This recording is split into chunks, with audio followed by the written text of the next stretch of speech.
The pickup truck was already on the tow hook when he came back outside. Nathaniel Brooks had parked in the wrong spot for 10 minutes. 10 minutes outside the wrong building on the wrong morning. The tow operator wasn't meeting his eyes.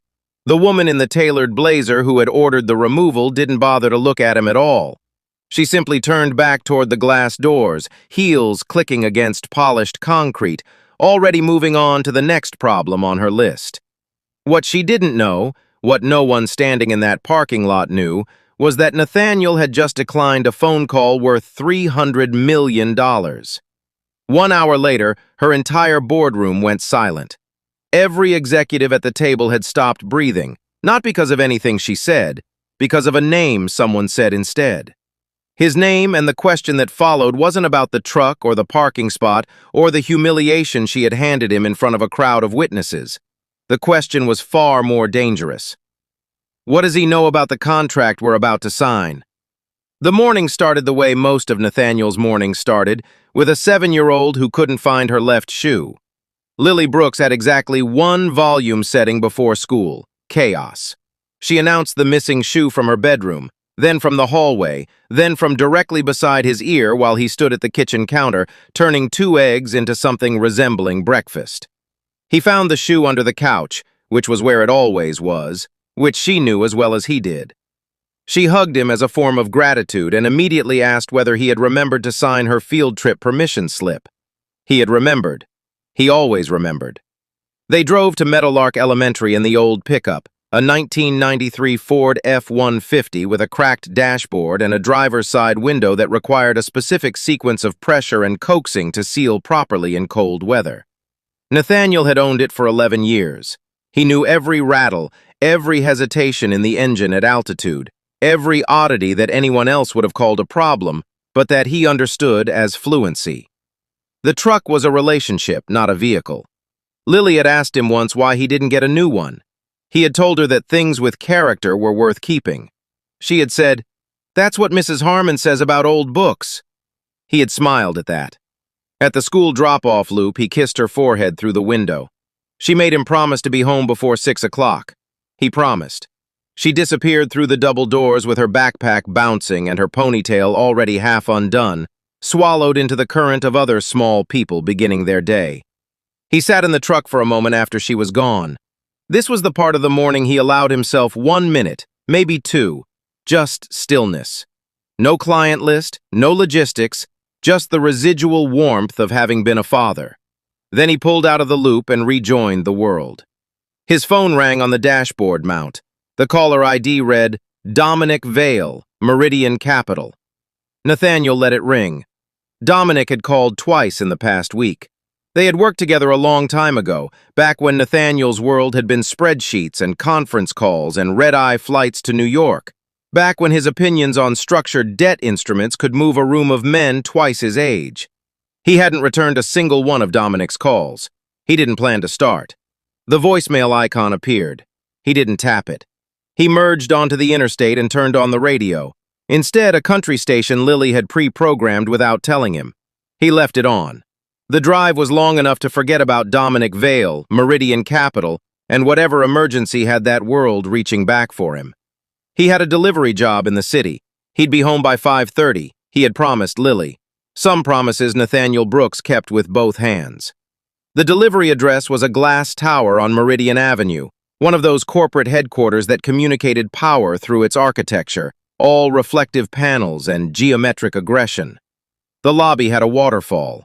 Nathaniel noticed the waterfall only because he was calculating how much the quarterly maintenance cost on that waterfall exceeded his monthly income. He wasn't bitter about it.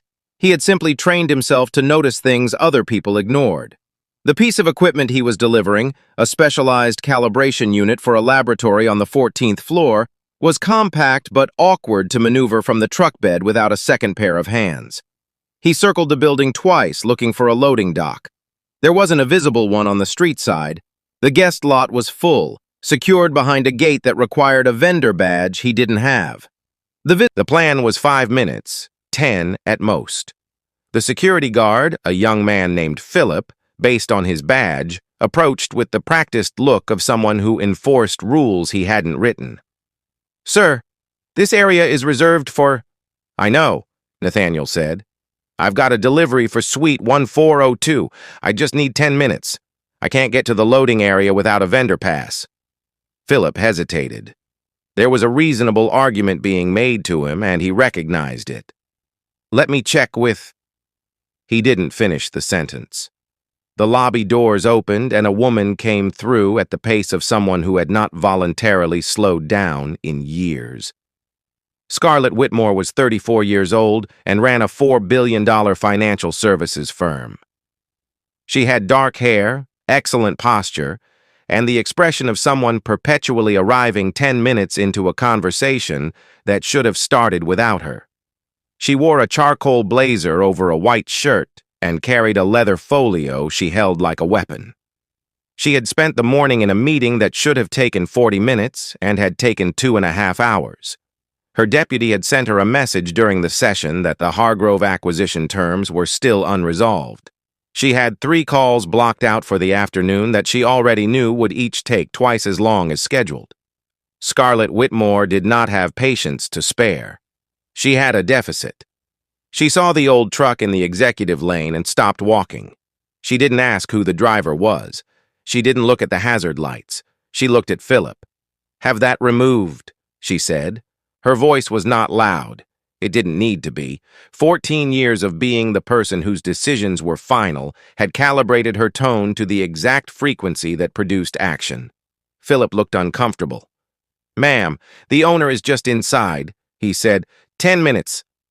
Now. Philip. He pulled out his radio. Nathaniel was on his way back through the lobby when the tow truck turned the corner. He saw it from inside the glass doors, the way it moved, with the slow confidence of a machine that knows it is already won. He pushed through the doors. "Hold on," he said, crossing the distance at a walk, not a run. He had learned a long time ago not to run toward situations where running made you look guilty. "That's my truck. I have a delivery inside. I was told." "Sir, the vehicle was parked in a restricted zone." The tow operator had received no instructions to negotiate. Nathaniel turned toward Scarlett. She was standing 8 feet away, folio under her arm, watching the interaction with an expression that was not cruel so much as thoroughly indifferent. "I asked for 10 minutes, he said, not pleading, just stating. "I'm making a delivery to Suite 1402. The loading dock requires a vendor badge. I couldn't access it." She looked at him the way people sometimes look at weather they find inconvenient. "The zone is posted." "I understand that. I'm asking for 10 minutes. The truck is already being moved." She checked her watch, a small, exact motion. "Speak to the front desk about retrieving it." She turned back toward the building. Behind him, Nathaniel heard the chains. He heard the front wheels come up. Around them, a cluster of employees who had filtered outside for a smoke break or a coffee had formed the loose semicircle that always forms when something slightly uncomfortable is happening in public. 2 of them were smiling. His phone buzzed in his pocket. He knew the ringtone without looking, the one he had assigned to Lily's school. He answered. "Dad." Her voice was small and careful in the particular way that meant she was calling from the office, where the secretary was listening. "Just checking you're still coming tonight." "I'll be there," he said. His eyes stayed on the truck, the rear wheels lifted. 6 o'clock. I'll make pasta." "The one with the butter." "The one with the butter." "Okay." A pause. "You sound weird." "I'm fine, Lilybird. Go back to class."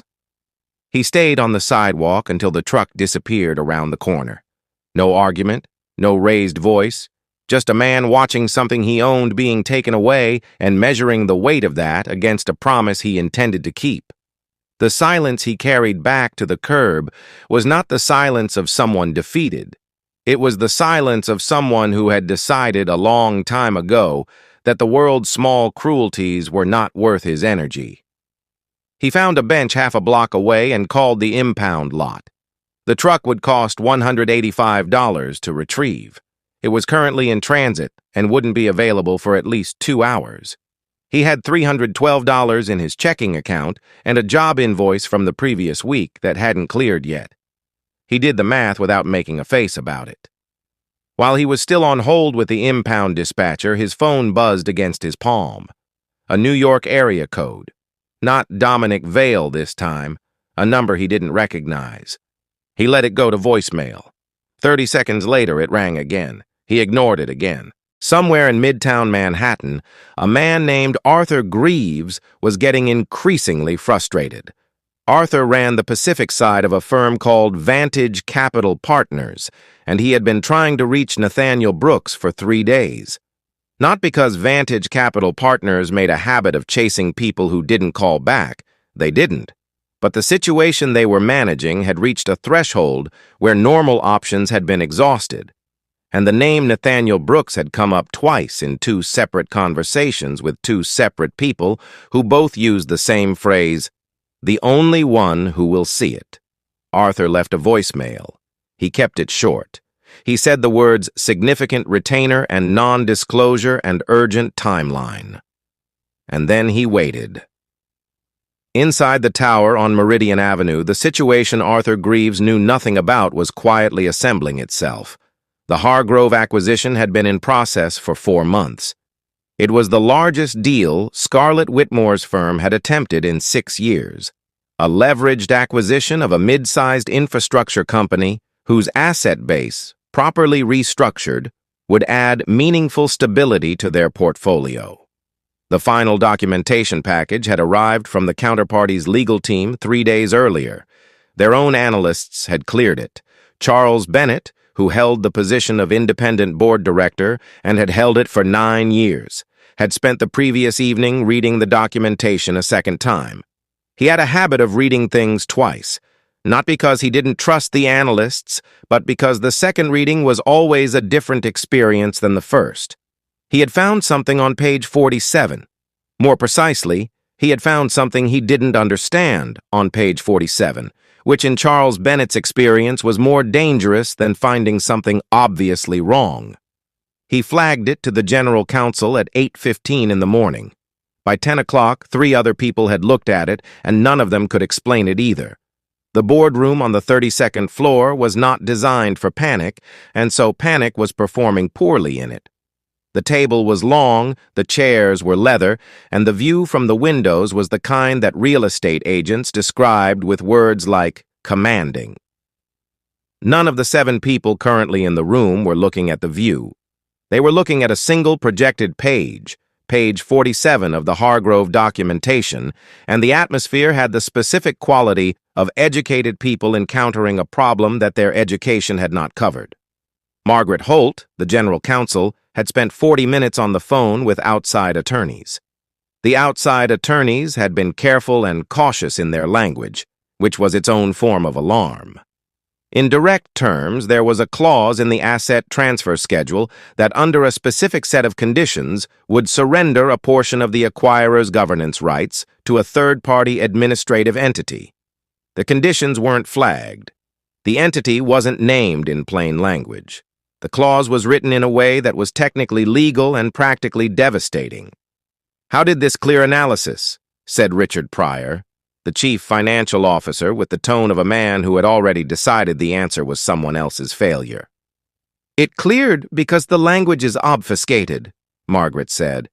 "It's written to look like a standard regulatory compliance holdback. Unless you know what you're looking for, it reads like boilerplate. Then find someone who knows what they're looking for." The room went quiet in the way rooms go quiet when a reasonable suggestion runs into an unreasonable wall. "We've contacted 4 firms in the last 2 hours," Margaret said carefully. "Nobody can give us a clear read before end of day. The signing is scheduled for 4 o'clock. Richard looked at the clock on the wall. It was 11:47. There has to be someone. His voice had dropped. A specialist. Someone who's seen this kind of structure before. Across the table, a junior analyst named Priya Sharma, who had been quiet for most of the meeting and visibly anxious about breaking into a conversation between people twice, Her tenure cleared her throat. "There is someone," she said. Everyone looked at her.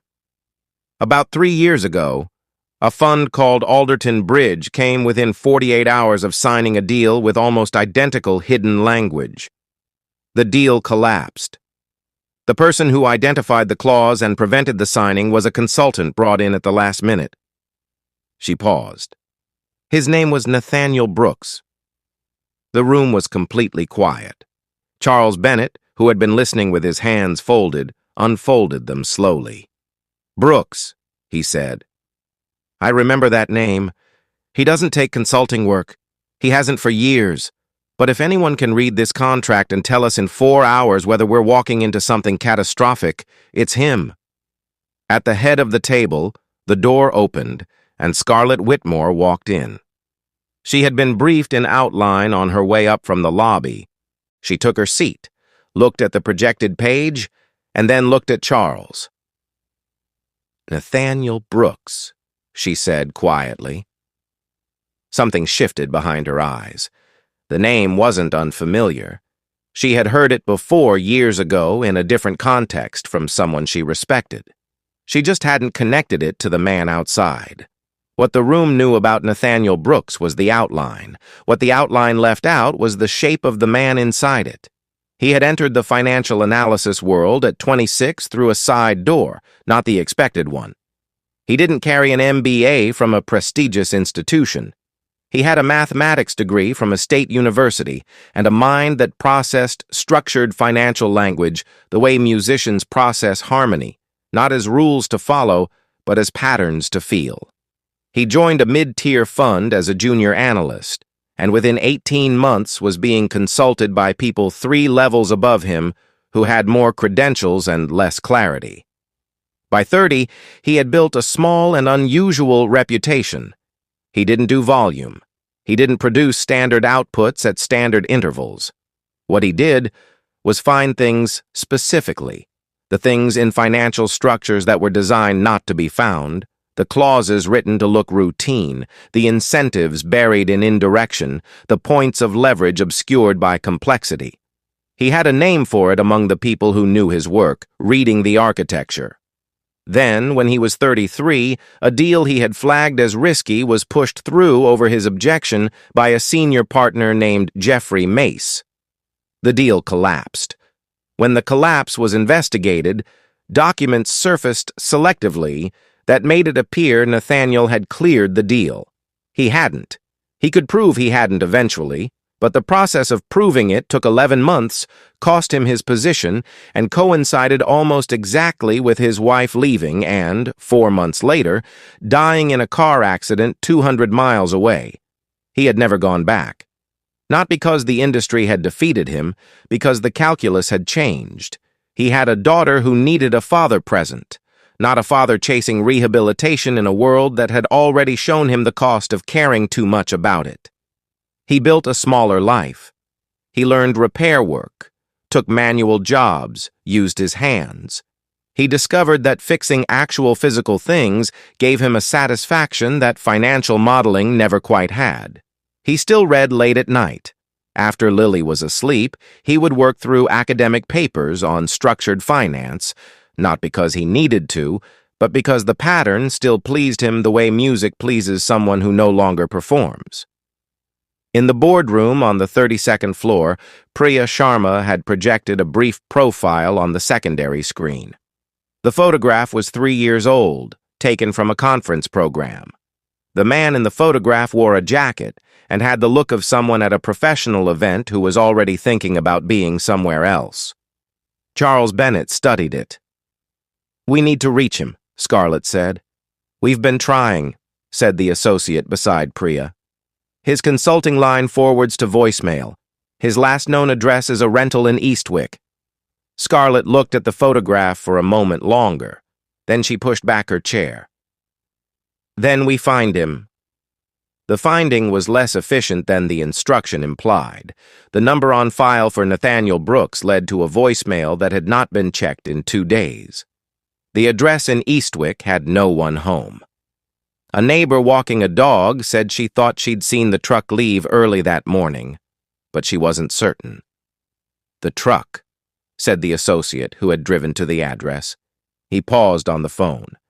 "Ma'am, the truck." "I know," Scarlett said. "We towed it." A silence. "Find the impound lot," she said. The impound lot was on the south side of the city. A company called Allied Towing operated it from a chain-link compound beside an elevated stretch of rail line. The woman at the window was not accustomed to receiving visitors in tailored blazers, and she showed it in small ways, a slight widening of her eyes, a careful neutrality that settled over her expression as she tried to determine which category of unusual situation this was. Scarlett had brought Charles Bennett with her, and an associate named Kim. She had also left the boardroom with the specific and uncomfortable awareness that the next 4 hours would determine whether she walked into a signing that handed control of a portion of her company's future to an entity that could not yet be named. The tow operator who had handled the truck, his name badge read Garrett, was on his break near the back fence. He told them what he remembered without being asked to remember it carefully. Nice truck, actually. Old, but kept up. The guy, tall, dark jacket, he didn't argue, didn't raise his voice. Garrett pulled at a can of soda. Most people yell or they start recording on their phone. This man just stood there, watched us hook it up. Then he made a phone call, sounded real calm, got the impound information and walked away. "Which direction?"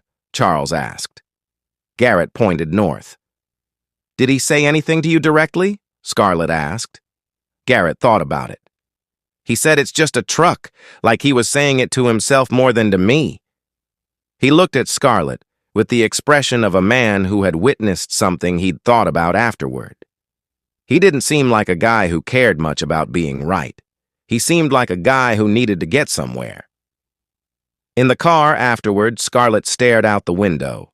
The city moved around her intersections, pedestrians, the ordinary texture of a Tuesday, and she found herself revisiting a moment from earlier in the morning with a clarity that was neither comfortable nor welcome. She had looked at a man and a truck and made a decision in under 4 seconds. She had not asked a question.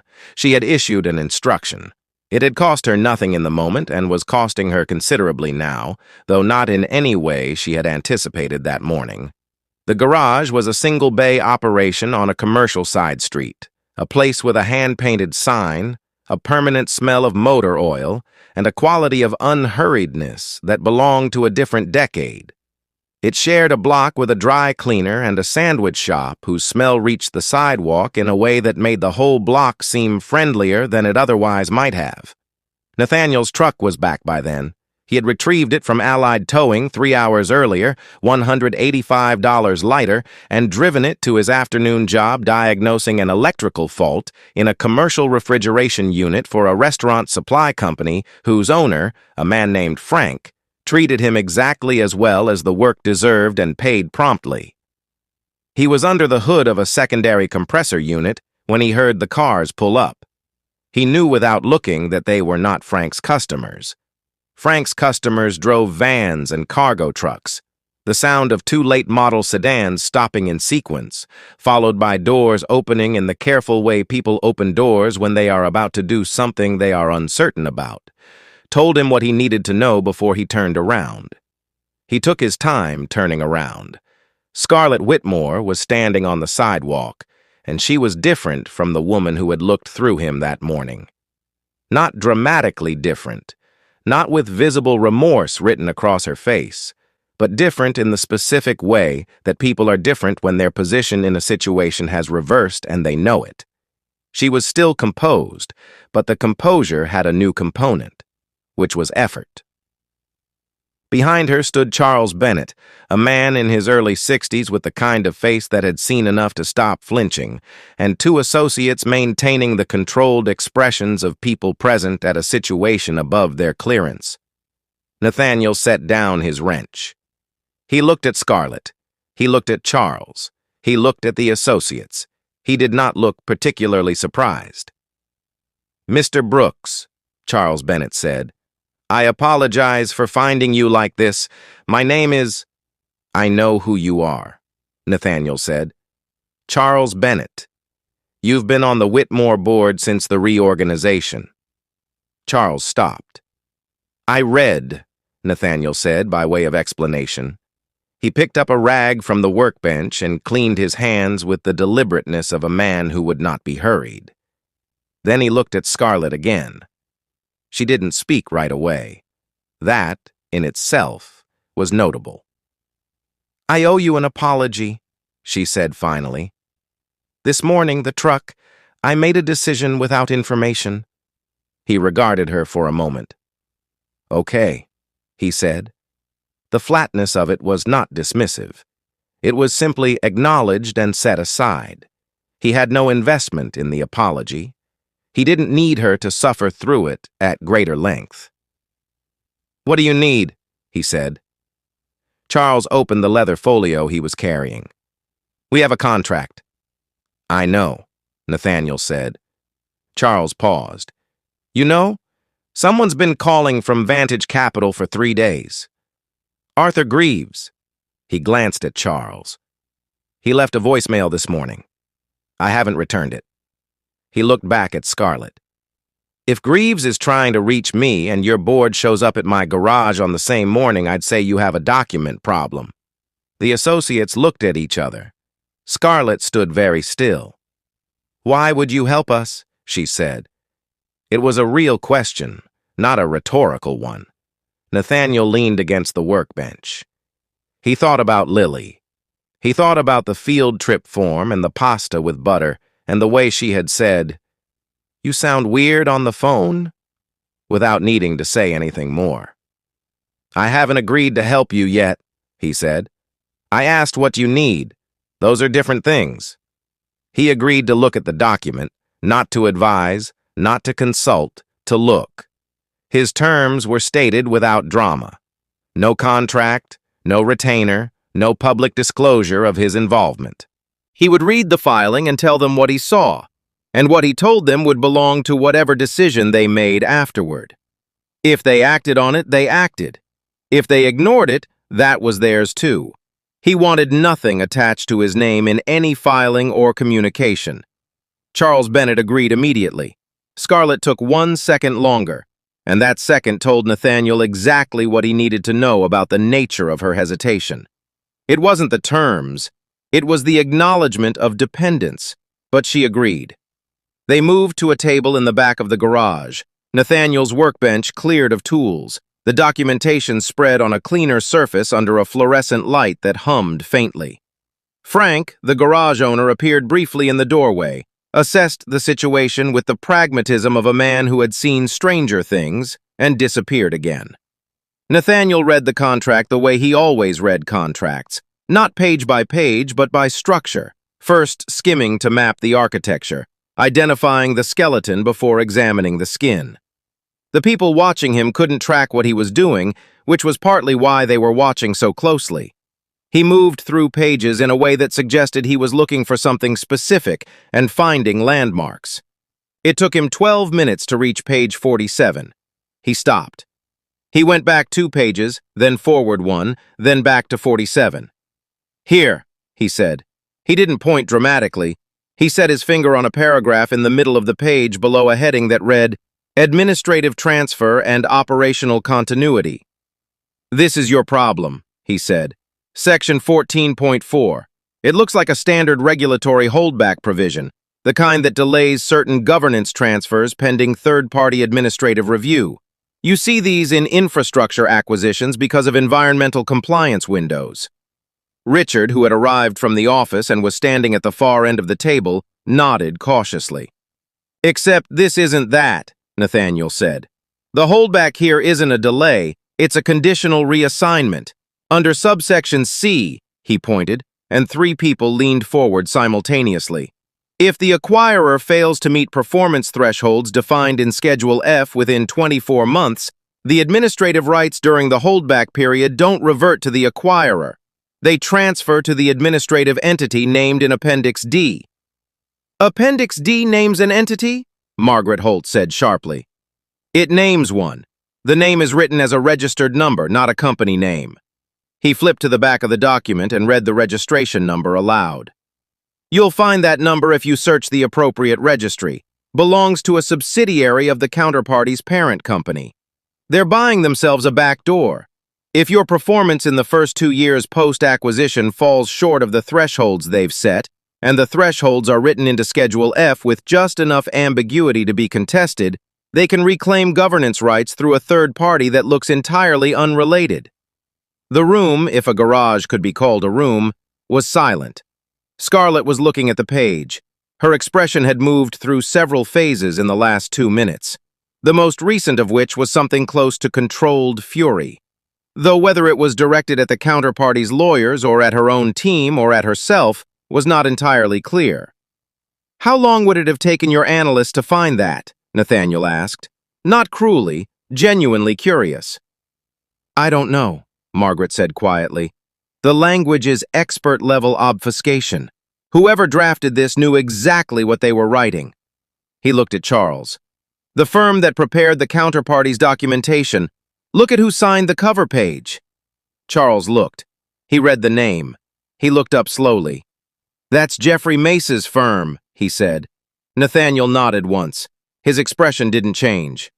"Yes," he said. "It is." The 4 o'clock signing was canceled at 2:53.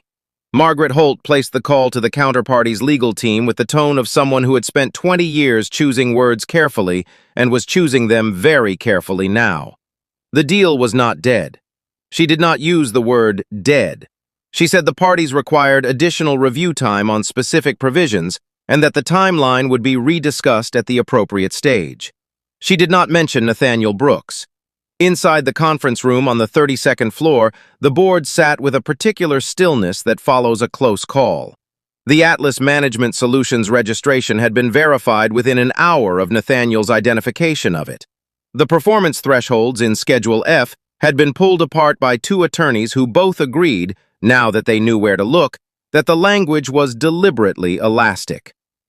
"We were 48 hours from signing," Richard said. He had stopped blaming analysts. He had moved into the quieter territory of private reckoning. Charles Bennett was not looking at the documents. He was looking out the window. "We need to thank him properly," he said. "I've already been to the garage," Scarlett said. "That's not what I mean," Charles turned. "I mean the company owes him something real." There was a discussion, brief and practical, about a formal advisory arrangement, a one-time fee, a standing retainer for future review work. The numbers mentioned were significant. Scarlett authorized them to be offered. She drove back to the garage herself without associates. It felt correct for this particular conversation to not have witnesses. Nathaniel was locking up when she arrived. The afternoon had shifted into early evening, the light softening in the way it does in autumn, and he was wearing his jacket over a work shirt and looked, in this light, like someone who had never been interested in being impressive. He just was what he was. "The deal's been paused," she said. "I figured it would be. The board wants to offer you a consulting arrangement." She said the number. He listened. "No," he said. She had expected this, and she had prepared an argument. It left her when she looked at him. "The apology I gave you at the garage," she said. "I need to repeat it here, with less audience and more sincerity. What I did this morning was reflexive and wrong. I looked at your truck and decided I already knew who you were." She paused. "I didn't."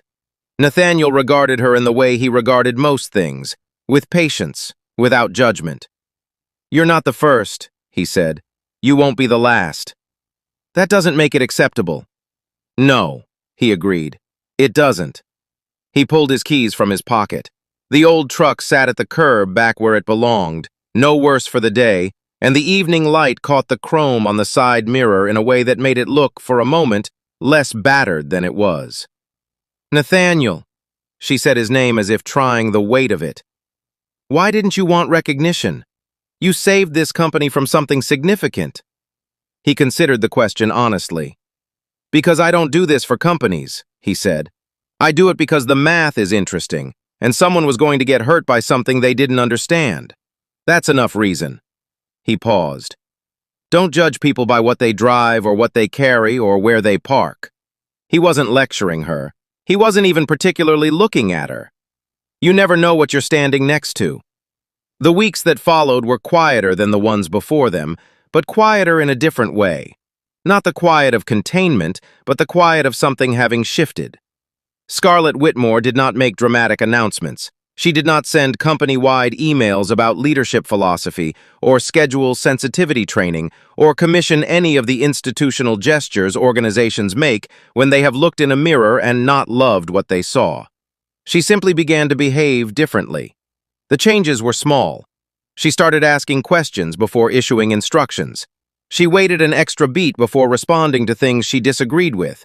She began requesting that her analysts walk her through their reasoning, not just their conclusions. She stopped assuming that speed was the same thing as competence, and stopped confusing decisiveness with intelligence. Charles Bennett noticed first, the way quiet observers always noticed first. He mentioned it to no one. He simply noted it, and continued his practice of reading everything twice.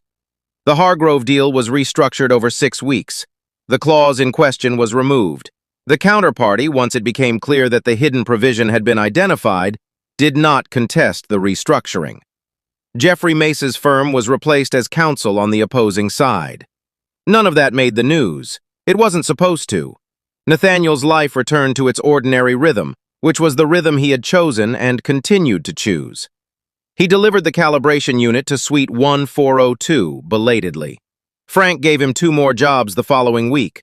He started reading a new paper on collateralized debt structures that a former colleague had emailed him, and he read it on the porch after Lily was in bed. Not because he needed to, but because the pattern still pleased him. He returned Arthur Greaves' call eventually, briefly, and told him he wasn't available. Arthur thanked him for calling back, which surprised Nathaniel. Most people in finance didn't thank you for saying no.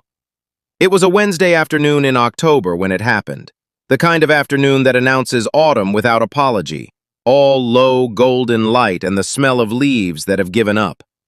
He was in the school drop-off loop at 3:15, engine idling, waiting. The pickup was visible from the sidewalk, the familiar dashboard, the small paper sunflower Lily had stuck to the dashboard vent in September that he had not removed and did not intend to. He saw her arrive before she saw him. Scarlett Whitmore was walking along the school side of the sidewalk, moving at a pace he'd never seen from her, unhurried, coat unbuttoned, a paper coffee cup in her hand. She wasn't here for business. She didn't have her folio. She had the look of someone who had recently given herself permission to walk somewhere without a purpose. Then she saw the truck. Lily came bounding through the school doors in the same tornado of backpack and loose ponytail that characterized every afternoon, and she launched herself at the passenger door with the full confidence of a 7-year-old who knew exactly where her person was. And then Lily noticed the woman on the sidewalk. She had the particular radar of children, which is less cynical than adults, but more precise. She looked at the woman. The woman looked at her. Lily smiled with the openness that children deploy without strategy, because they haven't learned yet that openness costs something. Scarlett found herself smiling back before she had decided to. Nathaniel got out of the truck. He looked at Scarlett. She looked at him. There was the ordinary texture of the afternoon all around them, other parents, other children, the sound of a school day ending, and in the middle of it, the strange and slightly improbable fact that they were standing on the same sidewalk again. "She's in 2nd grade," Nathaniel said. "She already informed me that her teacher is unfair and that her best friend Maggie is perfect." Scarlett laughed a small, real laugh, the kind that happens when something catches you off guard. "She sounds like someone I'd take career advice from," Scarlett said. Lily, having absorbed this exchange with great interest, tugged on Nathaniel's sleeve and said, "Dad, she has nice shoes." He looked down at Scarlett's shoes. She looked down at them, too. "She does," he agreed. The pause that followed was the kind that has possibility in it, rather than discomfort. "I owe you dinner," Scarlett said carefully, or she corrected herself, "I'd like to, if that's a reasonable thing to offer, both of you." Lily looked at her father with the expression of someone who has already decided and is waiting for the adult to catch up. Nathaniel looked at the truck. He looked at his daughter. He looked at Scarlett, who was holding her coffee cup in both hands now, and had the appearance of someone who had asked a real question and was prepared for a real answer. "We eat early," he said. 6 o'clock. It wasn't a yes, but it wasn't a no. And in the long arithmetic of two careful people navigating the distance between what has been and what might be, the difference between those two things was almost nothing at all.